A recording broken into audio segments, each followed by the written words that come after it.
Hey, what's going on everyone? It's Alex, and today I'm going to be showing you how I mix my drums.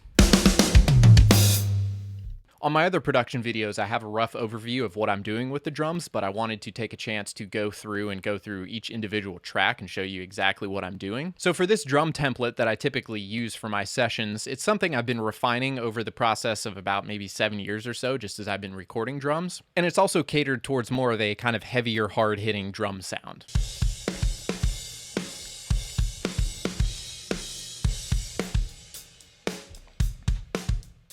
So if you're looking for an aggressive rock sound, this should be pretty helpful, but it isn't really going to work too well for something like jazz. And before we get started, just in case you haven't seen any of my other videos, I'm Alex, I'm a rock music producer, and I usually produce something kind of in this style of music. So if you have some songs that you're looking at working on, please feel free to hit me up, I'd love to work with you.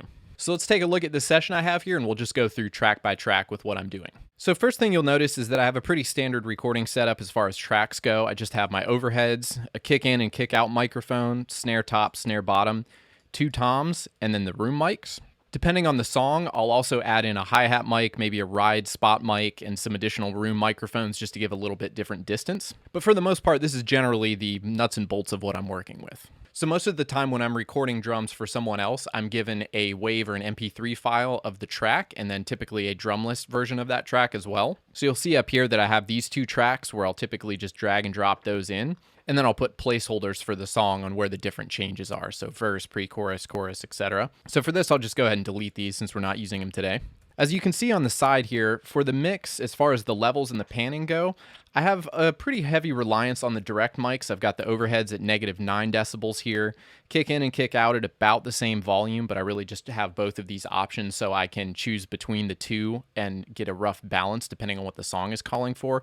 With a lot of heavier stuff, I find that I tend to prefer the kick in over the kick out, so typically this will be somewhere around like maybe -9 or -12 even. Keep my snare usually around 0.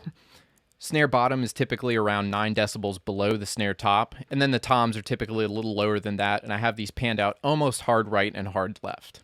Similar to the overheads, the rooms I'll usually have pretty low in the mix, but this again depends on just the overall ambience that's being needed inside the mix. Once I have my levels balanced, what I like to do is start on the drums as a whole. So if we first take a look at the drums bus as a whole, you can see that I have 5 plugins on my drum bus. I'll go ahead and group these together so I can quickly turn them on and off and let you hear just a comparison of what this sounds like, because this is responsible for the majority of the tone shaping of the drum sound that I have. So if I go ahead and just loop this middle 8 section right here, I'll let you hear what this sounds like off and on. I'm just going to bypass it with this button here.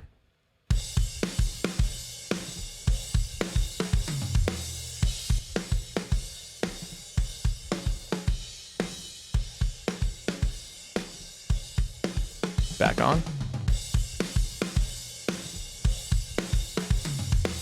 So it's definitely doing a lot. It's not a subtle change by any stretch of the imagination, but again, a lot of this rock sound is a very in-your-face, aggressive sound, so it's not something that you want to be just kind of like touching the edges of things with. So first off, I have this front DAW plugin. Essentially what this is kind of a console or a mic preamp emulator. I've basically just left this on the default setting. Just the Mojo knob is kind of half straight up and down. The input is just keeping it at unity gain, and I'm not high passing anything. I have played around with these 3 different modes. I tended to like the US version a little better, which is, I believe, emulating an API style console, which as you can see later on, I've got a ton of API stuff. Really a big fan of that for this particular sound. I have this on every single track. It's not making a whole lot of difference individually, but once you stack this across several tracks, it has a pretty nice cumulative effect that adds just a bit of coloration that makes it sound pretty cool. Second in the chain, I have the Universal Audio API Vision channel strip. Again, this is emulating an API channel strip, and really all I'm using this for is some light EQing. You can see up here I'm adding about 2 decibels at 7 kilohertz, and I'm taking away about 2 decibels at 700 hertz. If I turn the EQ off and on, I'll let you hear what that sounds like. Really, it's just kind of cleaning up a little bit of the boxiness in the low mids and adding a little bit of a brightness boost on the top. The thing I really like about the API EQs is that you can see here it's a stepped volume control. So when you're adding this, it's very easy to recall, which isn't as much important on the digital realm. But with this, it's cool because the more you boost this, it has a proportional Q, which essentially what that means is if you're only boosting 2 decibels, it's boosting 7 kilohertz, but it's boosting kind of around that whole range. The higher you boost this, the more it sort of pinpoints where you're boosting, and it's only boosting between, 7 kilohertz and immediately adjacent to it. What this means is that it's a very musical sounding EQ. You'll hear people say that a lot. Essentially, all that's meaning is that you can really boost the crap out of this, and it's not going to affect all of the range of frequencies around the particular frequency that you're boosting. So it's a very kind of surgical boost when you're doing that. Not as important here because I'm only doing a couple decibels, but this is a really cool trick for individual tracks. If I turn the EQ on and off here, this is what it sounds like.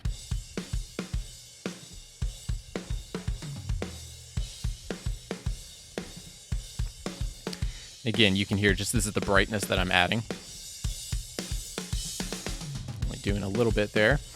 And then this is the boxiness that I'm taking up. You can just hear kind of that some of mid-range that gets a little boxy sounding. So just taking a little bit out of that. Really, whenever you're editing a group like this where there's multiple tracks, you don't want to do too much because you're doing the same EQ boost across multiple channels. So you can certainly crank this and get a really cool sound, but typically when you're doing something that's shaping multiple tracks, you don't want to go too far over the edge. So again, just kind of an EQ lift on that. Next, I'm using Soothe. Now, this is a really cool plugin. If you haven't heard of this, it's basically kind of like a dynamic EQ, I guess. Probably a better way to describe that, but essentially what it does is it looks for particular frequencies that go above a certain threshold, and it kind of smooths those out. There's this cymbal smooth preset that works really well. It's by one of my favorite engineers, Nolly. So I've really just kind of used that as a starting point and then tweaked the depth a little bit. Essentially what this is doing is it's taking down whenever the cymbals are hitting, you have some like high frequency ringing from all of your cymbals. Some of those frequencies given off by the cymbals can get a little too obtrusive at times. So what this does, if we play it here, these are all the frequencies that it's sort of notching out as they're playing. And if I click this, you can hear exactly what it's doing. So you can see on this visualizer right here, these are the frequencies that are being notched out once they cross a certain threshold. And then this depth control really just controls how much of that processing is going to be applied to the signal. So it's not doing a whole lot, but this does kind of smooth out some of the top end because I am adding a bit of brightness prior to this. I have this happening before I hit the compressor because I don't want the compressor to exaggerate those ringing out frequencies. And again, with the API stuff, I'm using the API 2500 bus compressor. This is my favorite compressor to use on drums because it gives you that real aggressive kind of rock or punk sound. As you can see in the tone circuit here, you have a lot of options. I've opted to go with the super conservative hard and loud setting. But really all I've done for this is set it to the fastest release ratio of 4:1. And I've set the threshold so that while this is playing, it's compressing when the snare hits up to about 4 decibels or so. So it's really clamping down on the snare, which is also what I have the loudest as far as levels in my mix. And I also have the link at about 50%. This allows the compressor to react a little more independently on the left and right channels, so it's giving you a little bit more stereo width. So here's what this sounds like off and on, and this is responsible for a lot of the real aggressive tonality of the drums.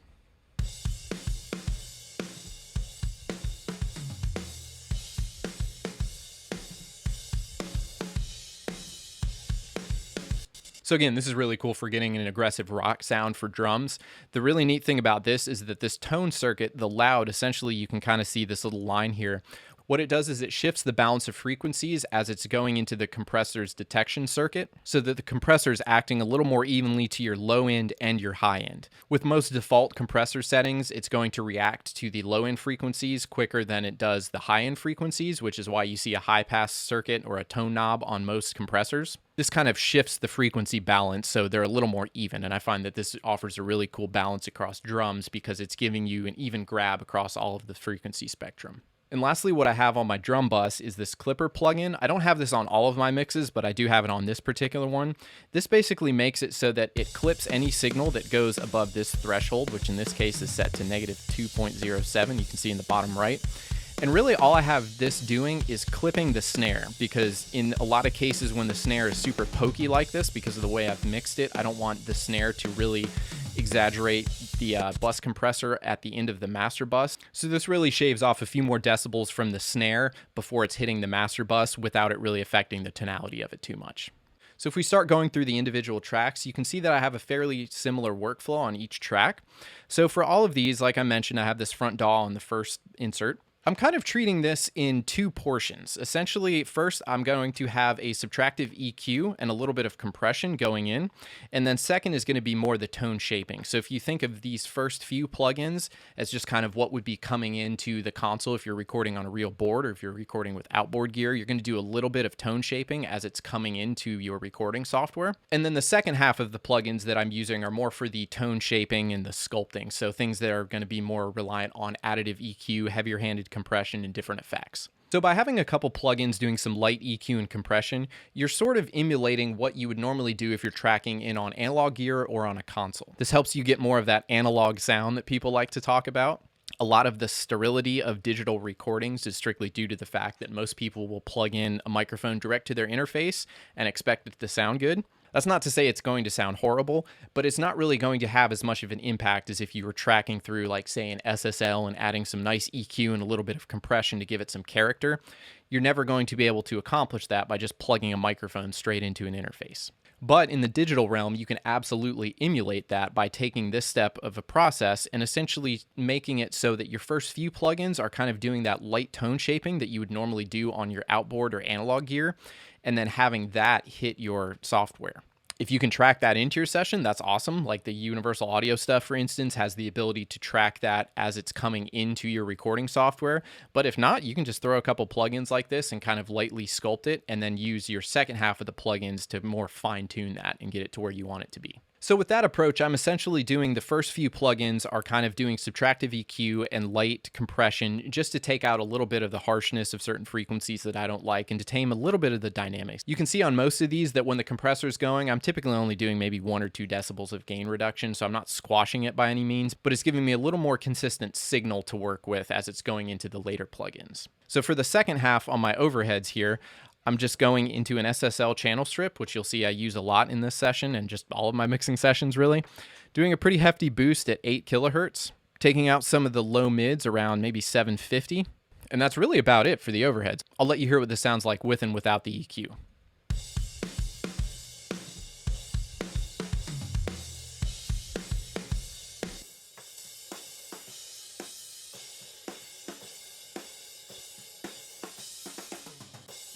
And then lastly, dependent on the session, I may add a little bit more compression in the overheads. For that, I typically use the 1176 compressor. With this, I'm typically only doing about maybe up to 3 decibels of gain reduction. That's really only being triggered by the snare. This also works really well if you're not using the overheads as strictly cymbal mics, as I'm basically doing here.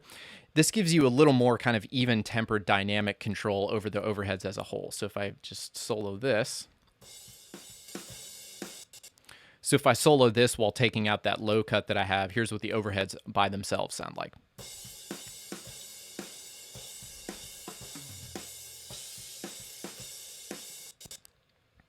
So I'm going to put this low cut back in, take off this compressor, and we'll move down to the kick. So for the kick in, similar mentality. I'm doing some subtractive EQ just to get rid of some of the boxiness. There were a few frequencies on here that I didn't really like. I'll let you hear those real quick.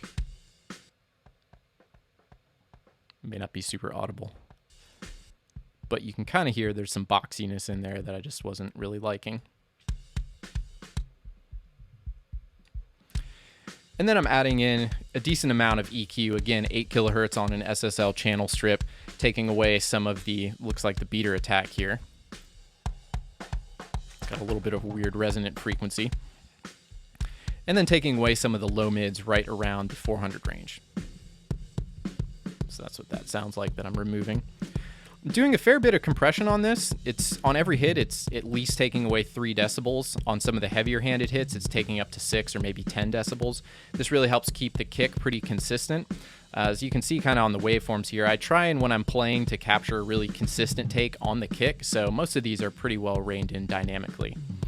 With the kick out, it's going to be a similar process. I'm really just doing some subtractive EQ. For this, I'm using a Shure Beta 52. I'm really just kind of taking out, again, some of the boxiness. I'm really not doing a whole lot of tonal shaping to this kick out. Now, I will blend these two in. And something that is important to do whenever you're double miking a source is to make sure that the phase is correct. So if I solo these and set them both to the same level, I have this utility plugin where I can invert the phase. What this means is that when the sound hits the microphone and it pushes the diaphragm forward, that needs to happen on the other mic that you're also using to mic that same source. Typically, when your kick drum mics are out of phase, you're going to lose a lot of definition in the low end, so I'll let you hear what that sounds like when it's out of phase and in phase. This is in phase. Out of phase. Probably not super noticeable unless you're listening on headphones or some bigger speakers, but you lose a lot of the definition probably below like, 50, 60 hertz or so. And a quick way to check on this too is if you zoom in on a waveform, wherever one of your kick hits is, you want to make sure that the peaks of your waveform are in line with each other. So if this was inverted, if this particular waveform was going down while this one was going up, you're going to get phase cancellation, and that's going to cause some of your frequencies to dip in and out. I tend to prefer using the kick in mic as my primary kick mic, and then I'll reinforce that with the kick out, just because the kick in has a little bit more balanced frequency response, particularly in the top end, because this one is inside the kick drum, so you get a little more of that beater attack as it's hitting the head. Now for my snare top, again, I'm doing some subtractive EQ, just EQing out some of these frequencies that are, again, getting rid of some of the boxiness. Doing a high pass right around maybe 80 hertz or so. Yep. Doing some compression. Now the snare I actually am compressing a little more heavy-handed. You can see it's going up to about 5 decibels on some of the harder hits. And then when it's hitting the first plugin that I have for more of the tonal sculpting, you'll see again I'm doing a pretty hefty boost at 8 kilohertz to give it that kind of attack.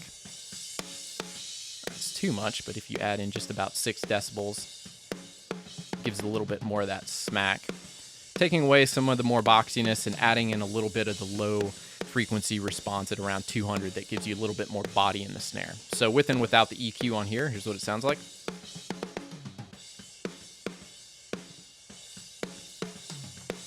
Sounds a little brighter, a little more stick definition and attack.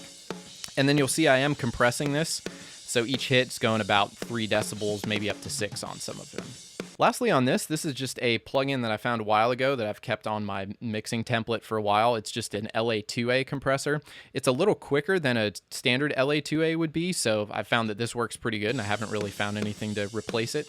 But it's got a pretty snappy attack, and again, it keeps that snare really up front while shaping the transient pretty well. Snare bottom, I'm not really doing too much other than some subtractive EQ. Inverting the phase on this because whenever you have a microphone on the bottom of the snare, it's obviously opposite from the top of the snare, so you want to make sure your waveforms are aligned.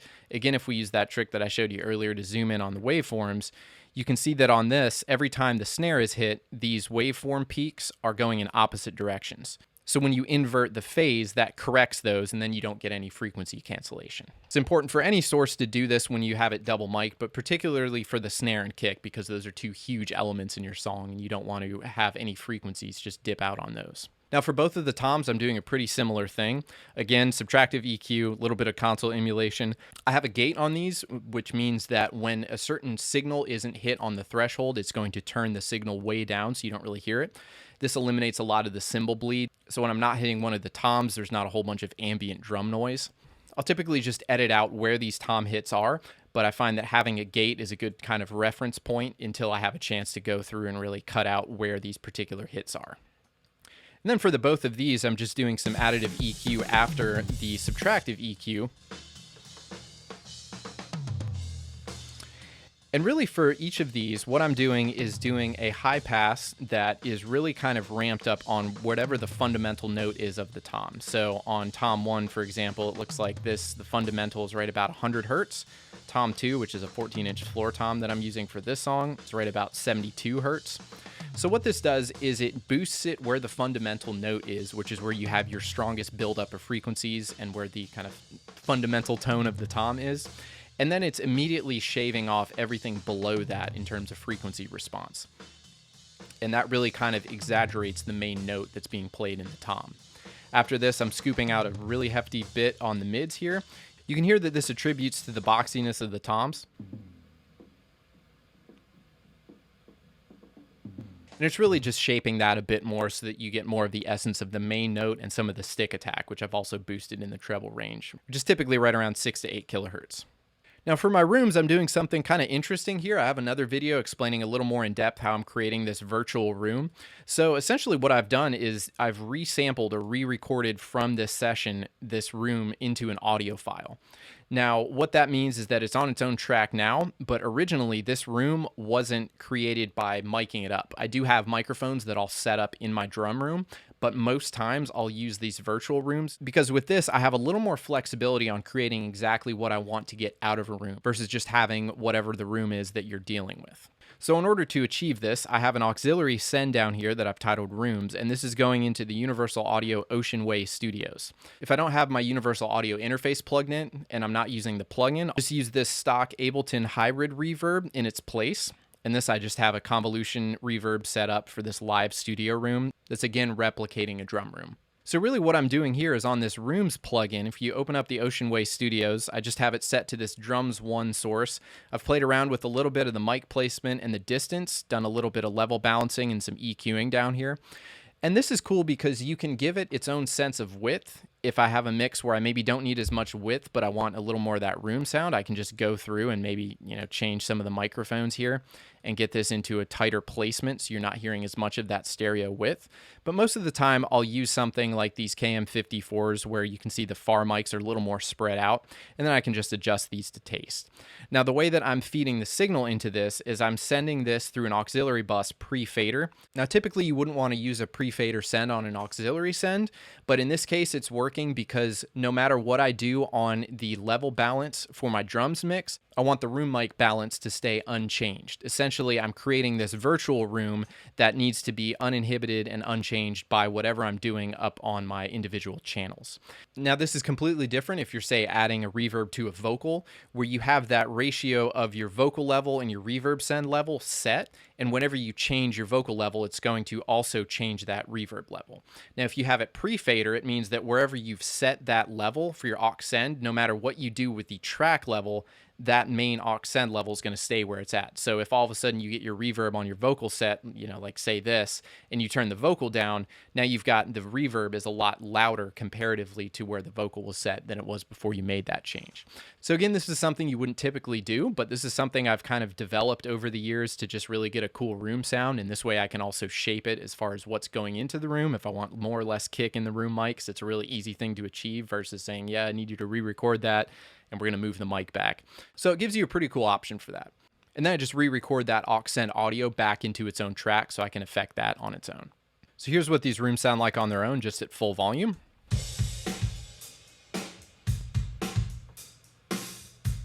Then if I blend these in with the rest of the kit,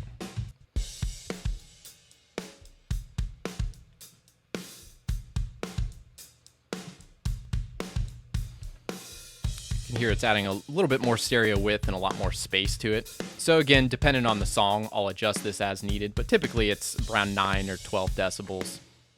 Now for my aux sends, I'm really only doing a couple things beyond those rooms. I have a snare reverb. In this case, I'm using the Little Plate by Sound Toys. I have this set to a 1/2 second decay, and I'm doing a little bit of a low cut just to roll off some of those lower frequencies. And then I have this crush bus, which is pretty interesting. If I solo this on its own, I'll let you hear what it sounds like.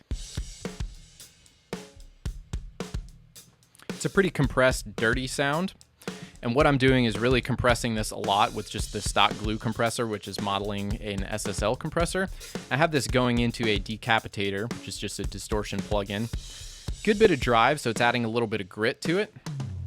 And then I'm rolling off some of the high frequencies just so it's not as brittle. So on its own, it's pretty aggressive, but when it's tucked in underneath the rest of the kit, it adds a little bit more punch. So I'll let you hear what that sounds like as I'm fading it in.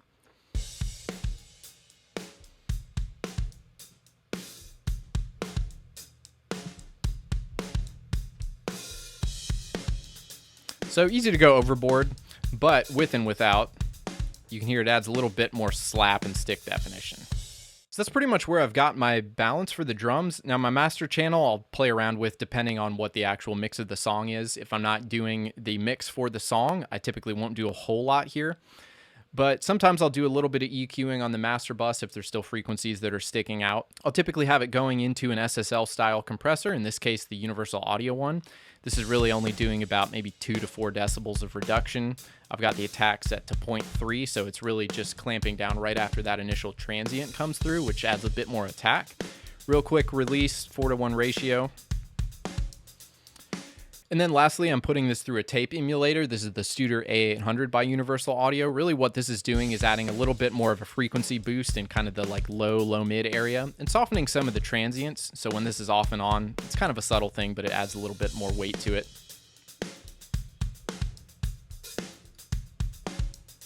Sounds a little bit more round, people like to say, but it sounds cool to me. So that's really what I'll do for my drum mix most times, or I'll use that as a starting point at the very least and then kind of tweak things as necessary. If I'm recording the session myself, I'll typically do the one shot. So basically all this is single hits on each individual drum. In this case, it's just the snare. And what that allows me to do is this gives me an isolated snare hit that if I need to, I can go back and replace any of these snare hits if one of them was maybe, you know, like a weird stick hit or something. Or if I need to trigger the snare and I don't want to use a sample or something of a third-party one, I can actually use the snare that I recorded and kind of use that to affect that a bit more and tuck that under the live snare sample. When it's isolated like this, it also gives you more of a chance to really play around with the tonality of this because you're not getting any cymbal bleed. So you can really compress this heavily, EQ this heavily without getting any weird cymbal bleed. As far as samples go, again, that depends on the song. Sometimes if I don't get what I want out of the natural drum tones, I'll go and grab a sample to kind of tuck under some of the individual hits. There's a lot of popular ones you can use. I like using Slate Trigger because it has a wide range of sounds that have become pretty commonplace in the rock genres over the past few decades. But again, that's up to you how much you want to use those samples to either completely replace your drums or just kind of tuck it in there to give them a little bit more reinforcement as needed. So I hope that helped. Like I said, this is just my process that I've sort of fine-tuned and developed over the past few years. If you've got any questions, please let me know in the comments. I'd love to hear what you do for your drum mixes as well. See if there's anything that I could do differently. I'm always looking to try out some new things. But thanks for watching. Please stay tuned for some of the other videos that I'll be putting out and take a look at my other videos as well on how to produce and record drums and other songs. Let me know what you want to see more of in the future. Thanks again for watching, and I'll see you next time.